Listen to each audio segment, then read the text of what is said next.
Good morning Telangana. Welcome to news paper విశ్లేషణ. వెలుగు paper చూద్దాం. మెదక్ చర్చికి క్రిస్మస్ కళ. క్రిస్మస్ సందర్భంగా మెదక్ చర్చి కలర్ఫుల్ లైటింగ్తో జిగేల్మంటుంది. ఈసారి వేడుకలకు 1,00,000 మందికి పైగా భక్తులు వస్తారనే అంచనాతో ఏర్పాట్లు చేస్తున్నారు. మెదక్ చర్చి నిర్మించి 99 ఏళ్లు పూర్తయి 100వ వసంతంలోకి అడుగు పెడుతుండటంతో స్పెషల్ సెలబ్రేషన్స్ నిర్వహిస్తున్నారు. 1914లో చేపట్టిన చర్చి నిర్మాణం 1924లో పూర్తయింది. చర్చి సోమవారం తెల్లవారుజామున 4:30 గంటలకే ఫస్ట్ సర్వీసెస్తో క్రిస్మస్ సెలబ్రేషన్స్ ప్రారంభమయ్యాయి. ప్రపంచవ్యాప్తంగా క్రిస్మస్ జరుపుకుంటున్న క్రిస్టియన్ సోదరులకు శుభాకాంక్షలు తెలియజేస్తున్నాము.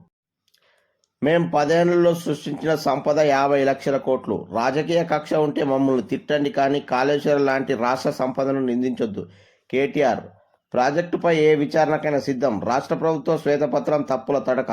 మేం చేసిన అప్పు 3.17 లక్షల కోట్లు మాత్రమే. కాంగ్రెస్ సర్కార్ 6.71 లక్షల కోట్లని చెప్పింది. షాడో క్యాబినెట్, షాడో టీంల ఏర్పాటు చేస్తామని వెల్లడి. గత బీఆర్ఎస్ పాలనపై శ్వేతపత్రం రిలీజ్. ప్రభుత్వం అప్పుల లెక్కలు తీసి శ్వేతపత్రం విడుదల చేస్తే కేటీఆర్ అది తప్పుల తడక అని ఈయన ఒక శ్వేతపత్రం విడుదల చేసిరు. మేము 50 లక్షల కోట్ల సంపద సృష్టించామంటున్నాం. అంటే మరి 6 లక్షల కోట్ల అప్పు ఎందుకుంది? మరి ఆ సంపద అంతా లాభంగా వచ్చి అప్పు తీరవాలి కదా. అన్ని కళ్ళబోళ్ళు కాకెమ్మ కథలు చెప్తే ఈ రాష్ట్ర ప్రజలు కానీ ఈ ప్రభుత్వం కానీ వినే పరిస్థితి లేదు. మీ లెక్కలు తీస్తారు, తప్పకుండా మీరు బొక్కలు వేయడం ఖాయం. ఇంతటి విధ్వంసం ఎన్నడూ చూడలే. కేసీఆర్ సొంత ప్రయోజనాల కోసమే చట్టాలు మార్చారు. కోదండరాం కలెక్టర్లను కేసీఆర్ రియల్టర్లుగా మార్చిండు. ఆకునూరి మురళి తహసీల్దార్స్ అసోసియేషన్ సదస్సులో వ్యాఖ్యలు అంటూ మరో ప్రధాన వార్త. ఎదురెదురుగా ఢీకొన్న కార్లు, 5గురు మృతి. నారాయణపేట జిల్లాలో ఘటన. మృతుల్లో తల్లి, కూతురు, 2 గాయాలు. నుజ్జునుజ్జునైన కార్లు. అతి కష్టం మీద డెడ్ బాడీలు బయటకు తీసిన పోలీసులు. నారాయణపేట జిల్లాలో ఘోర రోడ్డు ప్రమాదం అంటూ మరో వార్త.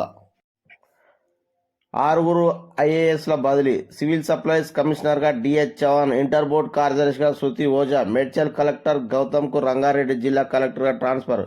భారతి హోలీకేరికి పోస్టింగ్ ఇవ్వని సర్కార్. ఉత్తర్వులు జారీ చేసిన సిఎస్ శాంతకుమారి. ఐఏఎస్ల బదిలీ అంటూ మరో వార్త. పత్తి రేట్లు డౌన్. గత సీజన్లో క్వింటాల్కు ₹12,000 నుంచి 14,000. ప్రస్తుతం ప్రైవేట్లో 7,000 కూడా దాటట్లే.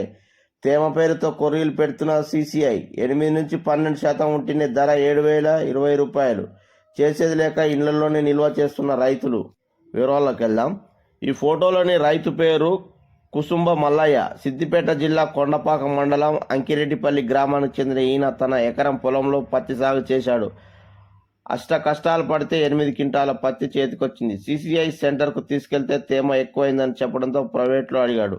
వాళ్ళు ₹6,200 రేటు చెప్పడంతో ధర వచ్చినప్పుడు అమ్ముకుందామని ఇంటికి తీసుకెళ్లి ఇట్లా నిల్వ చేశారు.